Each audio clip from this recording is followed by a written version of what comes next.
السلام علیکم ورحمۃ اللہ۔ الحمد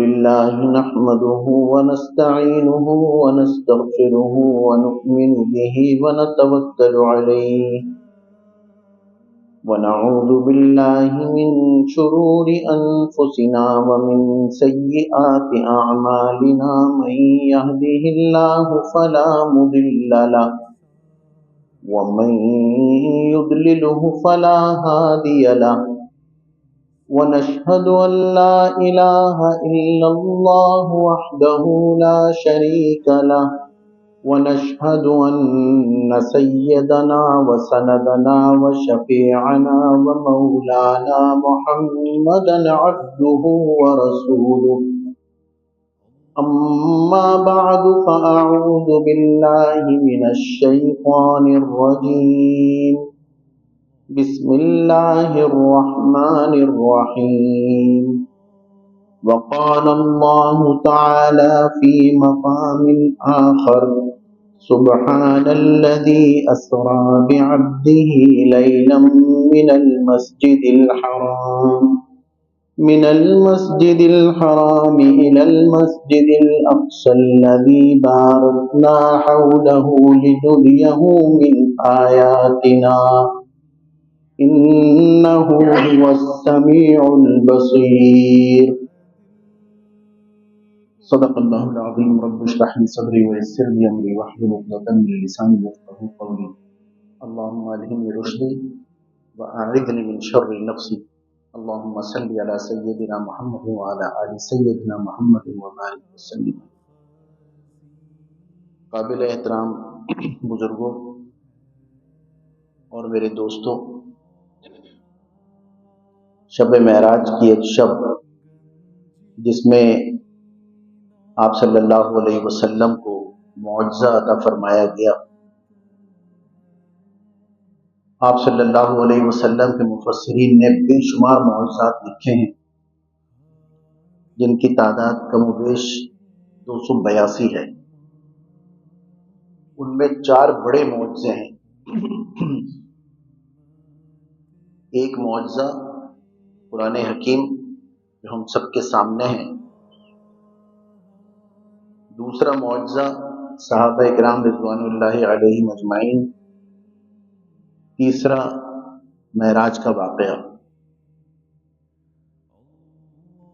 اور چوتھے میں بعض اختلافات ہیں، ایک چاند کا 2 ٹکڑے کرنے کا بھی ہے۔ بہرحال تو جو بات کرنی ہے آج وہ معراج کے حوالے سے کرنی ہے۔ آج کے دور میں جتنا معراج کو سمجھنا کہ آپ صلی اللہ علیہ وسلم وہاں تشریف لے گئے تھے، جتنا آسان ہے شاید پہلے کبھی نہیں تھا۔ میرا گھر ہے، میں اپنے گھر میں صوفے کے اوپر میز پر ٹانگیں رکھ کے بیٹھوں، مجھ سے کوئی پوچھنے والا نہیں ہے۔ میں اپنے گھر کی سیٹنگ بدل دوں، مجھ سے کوئی پوچھنے والا نہیں ہے۔ میں گھر کو کسی بھی حالت میں رکھوں، کوئی میرے اوپر حکمرانی کرنے والا نہیں ہے، کیونکہ گھر میرا ہے، ملکیت میں ہے۔ ہم کوئی پروگرام دیکھ رہے ہیں ٹیلی ویژن پر کہ چلیں آج سے 10 سال پہلے حج کیسا ہوتا تھا، یہ حج لگا دیتے ہیں، ہم حج دیکھتے ہیں۔ 10 سال پہلے کا حج دیکھ رہے ہیں اور ریموٹ ہمارے ہاتھ میں ہے، دروازے پہ دستک ہوتی ہے، میں باہر جا کے دروازہ کھولتا ہوں، جو ملنے والے آئے ہیں وہ آئے، وہ بیٹھے، میں نے اس ریموٹ سے جب میں دروازہ کھولنے گیا تو اس پروگرام کو پاؤز کر دیا، روک دیا وہاں۔ اب یہاں پر مہمان آئے ہیں، بیٹھے ہیں، 3 گھنٹے بیٹھے، 4 گھنٹے بیٹھے، چائے وغیرہ بھی ہوئی، باتیں ہوئی، اس کے بعد وہ رخصت ہوئے، میں واپس آ کے بیٹھا، میں نے وہیں سے اس کا پاؤز کا بٹن دبایا، ہٹایا پاؤز، وہ پروگرام وہیں سے شروع ہو گیا۔ یہ انسان کی تخلیق ہے جسے اللہ نے اتنا سا علم عطا فرمایا۔ قرآن حکیم میں اللہ فرماتے ہیں کہ میں نے تمہیں بہت تھوڑا علم دیا ہے۔ جب سوال یہ کیا گیا تھا وَيَسْأَلُونَكَ عَنِ الرُّوحِ، روح کیا ہے؟ آپ صلی اللہ علیہ وسلم کو اللہ تبارک و تعالیٰ نے بتایا کہ ان سے کہہ دو کہ روح میرے رب کا حکم ہے، اور اس کے فوراً بعد یہ فرمایا اللہ نے کہ تمہیں بہت تھوڑا سا علم دیا گیا، یعنی اس کے آگے زیادہ بات کرنے کی ضرورت نہیں ہے، سمجھ میں نہیں آئے گی کہ یہ روح کیا چیز ہے۔ تو یہ تھوڑا سا علم ہمیں دیا، اس کی وجہ سے یہ ٹیکنالوجی ہے کہ آدمی کہاں کہاں آج سفر کر رہا ہے اور کیا کیا نئی نئی چیزیں ایجاد ہو رہی ہیں، یہ انسان کی عقل ہے۔ اس نے ایک ریموٹ ایجاد کر دیا، اس نے پوز کیا، وہ پروگرام وہاں رک گیا۔ میرے دوستو، اللہ تبارک و تعالیٰ جس نے یہ ذہن دیا انسان کو کہ اس نے ریموٹ بنایا، اس اللہ کے پاس کیسا سپر سونک ریموٹ کنٹرول ہوگا اس پوری کائنات کو تھامنے کا۔ معراج کا واقعہ، آپ صلی اللہ علیہ وسلم کو اٹھایا گیا، لے جایا گیا، 4 مرتبہ آپ کا شق صدر ہوا، 2.5 سال کی عمر میں، 10 سال کی عمر میں، اور پھر جب نبوت ملی ہے اس وقت، اور پھر ایک اور دفعہ اس کے بعد۔ تو آپ صلی اللہ علیہ وسلم کو لے جایا گیا، اللہ تعالیٰ نے پوری کائنات کو پوز کر دیا، روک دیا، اور پھر یہ سفر ہوا ہے۔ اس سفر سے متعلق ہم سب جانتے ہیں میرے دوستوں، عظیم الشان سفر۔ اور اللہ تبارک و تعالیٰ نے جب یہ ذکر فرمایا تو سبحان سے بات شروع کی ہے، یعنی بے عیب ہے وہ ذات، یعنی تم میں عیب ہو سکتا ہے، اس اللہ میں عیب نہیں ہو سکتا۔ کس اللہ میں ہے؟ وہ اللہ جو کائنات کے مالک و خالق ہیں، وہ لے گئے راتوں رات اپنے بندے کو مسجد حرام سے مسجد اقصی، اور پھر اس کے بعد اللہ تبارک و تعالیٰ کے دربار میں۔ جو بتانے کا مقصد ہے میرے دوستو یہ ہے کہ آپ آج کل مباحث دیکھیں گے کہ رسول اللہ صلی اللہ علیہ وسلم روحانی طور پہ گئے تھے، جسمانی طور پہ نہیں گئے تھے۔ یہ ہمارے یہاں اسکالرز ڈیبیٹ کرتے ہیں آج کل۔ سب سے پہلا سوال تو یہ کہ اس ڈیبیٹ سے فائدہ کیا ہوگا؟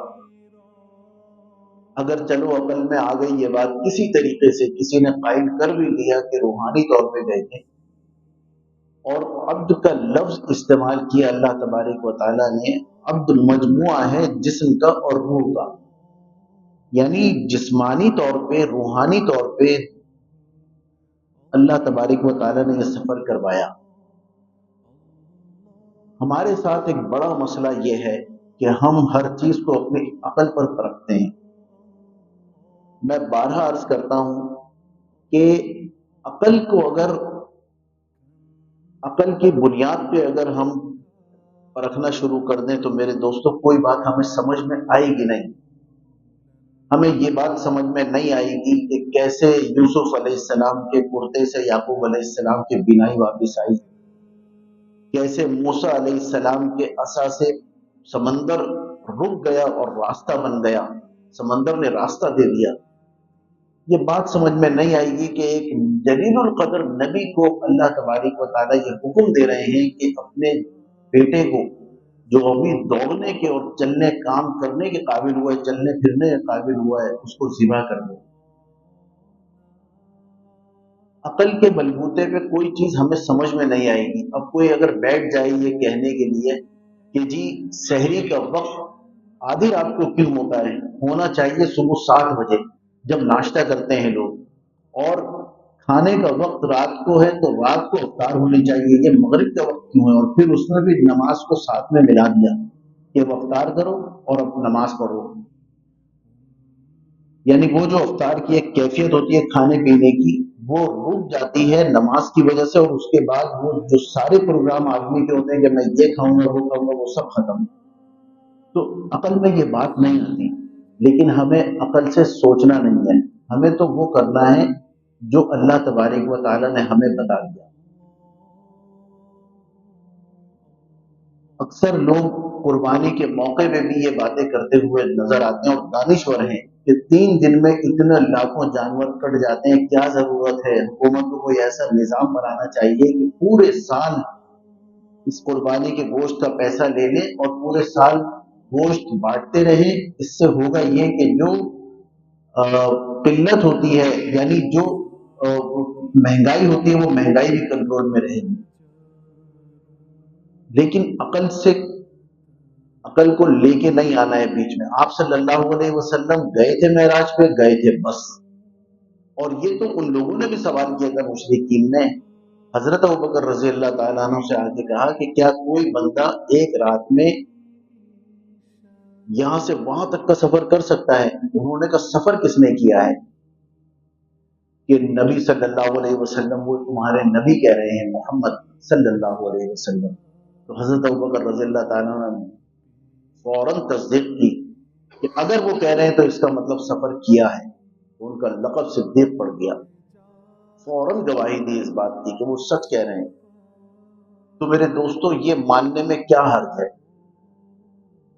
اسی طریقے سے اکثر و بیشتر یہ ذہن میں سوالات آتے ہیں کہ میں قرآن پڑھنے لگا، میں ترجمہ پڑھنے لگا، اب مجھے کسی گائیڈ لائن کی ضرورت نہیں ہے۔ میں آپ کو یہ یقین دلاؤں کہ میں نے ہارٹ سے متعلق تمام کتابیں، جو مین کتابیں ہیں، جو کی نوٹس ہیں، وہ میں نے حفظ کیے ہوئے ہیں۔ مجھے ہارٹ سے متعلق سب معلوم ہے کہ ہارٹ اٹیک کیا ہوتا ہے، سرجری کیا ہوتی ہے۔ آئیے میں آپ کے دل کا آپریشن کر دوں، کوئی اپنا دل، اپنا جسم میرے حوالے نہیں کرے گا، کہے گا ٹھیک ہے آپ نے کتابیں پڑھی ہوئی ہیں، لیکن آپ پہلے حضرت وہ دکھائیے کہ کہاں پر آپ نے پریکٹس کی ہے، آپ ڈاکٹر بھی ہیں یا نہیں؟ کہ میں ڈاکٹر تو نہیں ہوں، میں نے سب پڑھا ہوا ہے۔ کوئی میری بات کو نہیں مانے گا، اس لیے نہیں مانے گا کہ اس کے لیے ایک پڑھائی ہوتی ہے خاص، اور صرف پڑھائی نہیں ہوتی بلکہ ہاؤس جاب ہوتی ہے، پریکٹس کرنی پڑتی ہے، کسی مستند ڈاکٹر کے ہاتھ میں اپنا ہاتھ دینا پڑتا ہے، جب کہیں جا کے ڈگری ملتی ہے، اور جب کہیں جا کے اور پھر اس کے بعد پریکٹس ہوتی ہے۔ تو جتنی پریکٹس ہوتی ہے اتنا آدمی مجھتا ہے۔ ہم نے دین کے بارے میں یہ کیسے سوچ لیا میرے دوستو، میری عقل میں یہ بات نہیں آتی۔ میں تو اس کا اصل میں مجھے یہ بات سمجھ میں نہیں آتی جو آپ کہہ رہے ہیں۔ تو بھائی میں کون ہوں؟ آپ کیا فرماتے ہیں اس بارے میں؟ ہم کیا فرمائیں گے؟ ہم کون ہیں؟ یہ تو اہل علم بتائیں گے، مفتی حضرات بتائیں گے، اکابرین بتائیں گے۔ میری سمجھ میں یہ بات نہیں آتی، میں یہ سمجھتا ہوں، میرا تو یہ کہنا ہے۔ تو یہ میں جب تک انسان کی نہیں نکلے گی۔ پچھلے دنوں ایک صاحب نے کسی سے کہا، انہوں نے مجھ سے کہا کہ کیا یہ بات صحیح ہے؟ انہوں نے کہا کہ دیکھیں ہمیں اسی چکر میں لگا دیا کہ حلق سے آواز نکالو، یہاں پر اتنا کھینچو، یہاں اتنا کھینچو، قرآن پہ عمل نہیں کر رہے ہم۔ تو سب سے پہلے تو یہ بات غور طلب ہے کہ بھائی آپ سمجھ رہے ہیں نا کہ قرآن پہ عمل کرنا ہے، تو آپ عمل شروع کر دیجئے۔ ایک صاحب نے پوچھا، کہنے لگے یہ ان باتوں سے تکلیف ہوئی ہے میرے دوستوں، تو میں نے سوچا کہ آج میں اس منبر پہ یہ باتیں آپ سے کروں۔ ہو سکتا ہے ہمارے کچے ذہن ہیں، کوئی ہمیں ورغلا دے تو ہم اس کی باتوں میں آ جائیں اور اپنے اس دین سے جو ابھی ہم منوان اس کو تسلیم کر رہے ہیں اس میں ڈگمگا جائیں۔ دین پہ تو کوئی فرق نہیں پڑے گا۔ ایک بزرگ تھے، ان کے پاس کچھ لوگ آئے، کہنے لگے کہ آپ ایک فتویٰ دے دیجئے سود کے نظام کے اوپر۔ تو انہوں نے کہا بھائی پہلے پوری تفصیل سنی، اس کے بعد کہا کہ نہیں یہ تو حرام ہے۔ کہا اگر آپ دے دیں گے تو ہمارا کام بن جائے گا۔ کہنے نہیں یہ تو حرام ہے۔ جب اور اثر و رسوخ ہوا اور بڑے عمائدین آئے ان کے پاس بات کرنے کہ آپ اس کے اوپر لکھ دیں، تو انہوں نے فرمایا، حضرت نے کہنے لگے لاؤ میں لکھ دوں، فتویٰ تو میں دے دوں گا تمہیں، لیکن ایک بات یاد رکھنا، دین اللہ کا وہی ہے وہی رہے گا، اس میں کوئی حرف نہیں آئے گا، لیکن یہ شخص مٹ جائے گا، یہ ختم ہو جائے گا، برباد ہو جائے گا۔ لہٰذا انہوں نے نہیں لکھا۔ بتانے کا مقصد یہ میرے دوستو، دین پہ کوئی آنچ نہیں آئے گی، کوئی فرق نہیں پڑے گا۔ ہم بحث کریں، بحث کرنے سے میرے دوستو یا تو پھر اتنا علم حاصل کریں کہ پھر مناظرے کی منطق پڑھیں پھر، لیکن اگر ایسا نہیں ہے تو بس پھر دین کے بارے میں کوئی بحث نہ کریں۔ ہمارے یہاں دو چیزوں پہ عام طور پہ بحث ہوتی ہے، کوئی یہاں بیٹھے ہوئے ہیں اور کوئی بیمار آ جائے اور وہ اپنی تکلیف کا ذکر کرے تو ہم میں سے ہر آدمی اس وقت ڈاکٹر بن جائے گا کہ جی آپ یہ پھکے کھا لیں، یہ چورن لے لیں، یہ دوا لے لیں، آپ اتنا مارننگ واک کیا کریں۔ پتہ چلا اسے بیچارے کو شیعہ ٹیکا ہے، ارکن نساء ہے، چل نہیں سکتا اور ہم اسے مشورہ دے رہے ہیں خوب چلیں۔ تو اور ایک دین جو پان کا کام کر رہے ہیں وہ بھی دین پہ بحث کر رہے ہیں، جو رکشا چلا رہے ہیں وہ بھی بحث کر رہے ہیں، جو پاسبانی کا کام کر رہے ہیں وہ بھی دین پہ بحث کر رہے ہیں۔ میں تو یہ سمجھتا ہوں، تو انہوں نے مجھ سے یہ سوال کیا جس بات پہ میں آپ بتانا چاہ رہا ہوں کہ تکلیف ہوئی کہ قرآن حکیم میں کہاں لکھا ہے شراب حرام ہے؟ تو قرآن حکیم میں شراب حرام ہے کا لفظ نہیں ہے، لیکن اس سے بھی خطرناک لفظ ہے نجس کا لفظ آیا ہے، جس طرح پیشاب ہوتا ہے کہ یہ ایسی چیز ہے، یہ آپ کا بچہ بجلی میں گھسنے والا ہو، گھسنے لگے تو آپ اسے یہ نہیں بتائیں گے کہ بیٹا دیکھو اس میں نا دو لائنیں آتی ہیں، کنڈنسر ہے، نیگیٹو ہے، پازیٹیو ہے، اگر آپ ٹچ کرو گے تو آپ کو کرنٹ لگے گا۔ آپ اس وقت اس کو اس کی فزکس نہیں بتائیں گے، بلکہ آپ اسے اس کو فوراً الگ کریں گے کہ ہٹو، نہیں ہٹے گا تو ڈانٹنا پڑے ڈانٹ دیں گے۔ وجہ یہ کہ آپ کو پتا ہے کتنی خطرناک چیز ہے، بچہ نہیں جانتا۔ اللہ ہماری پروڈکٹ کے خالق ہیں، اللہ کو معلوم ہے کس چیز سے بچانا ہے کس سے نہیں بچانا ہے۔ شراب کو کہا نجس ہے، یہ بتدریج آیات نازل ہوئی کہ اس سے بچ جاؤ۔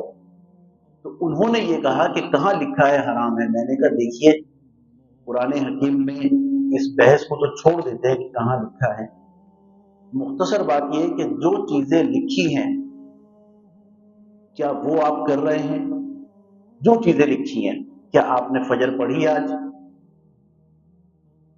تو کہنے لگے نہیں یہ کیا بات ہوئی؟ میں نے دیکھیں جب اس کو دیکھ رہے ہیں کہ کہاں لکھا ہے، میں اس لیے شراب پی رہا ہوں کہ قرآن حکیم میں حرمت کا لفظ نہیں ہے، تو پھر آپ یہ دیکھیے کہ جتنی چیزوں میں جہاں لکھا ہے کہ یہ کرو وہ کر رہے ہیں یا نہیں؟ وہ تو نہیں کر رہا ہے، لیکن اس کی حرام اور حلال کے چکر میں پڑے ہوئے ہیں۔ کتنی کتنی یعنی یہ کم عقلی کی بات ہے، اور کتنی اللہ تعالیٰ حفاظت فرمائے، اور جو ایسی سوچ رکھتے ہیں اللہ تعالیٰ ان کی بھی ہدایت فرمائے کہ آپ صلی اللہ علیہ وسلم نے فرمایا لم یجود القرآن آثم، جس نے قرآن تجوید کے ساتھ نہیں پڑھا اس نے گناہ کیا۔ اور ہم یہ کہہ رہے ہیں کہ ہمیں حلق کے چکر میں لگا دیا۔ قرآن حکیم کا اعجاز ہے، کسی صاحب کا تعلق بنگلہ دیش سے ہو، کسی کا تعلق افغانستان سے ہو، کسی کا تعلق تیونس سے ہو، کسی کا تعلق میکسیکو سے ہو، قرآن حکیم جب وہ پڑھے گا تو اس کا انداز ایک ہی ہوگا۔ کسی امام سے آپ نے ایسی تلاوت نہیں سنی ہوگی جو آپ کو سمجھ ہی نہیں آئے،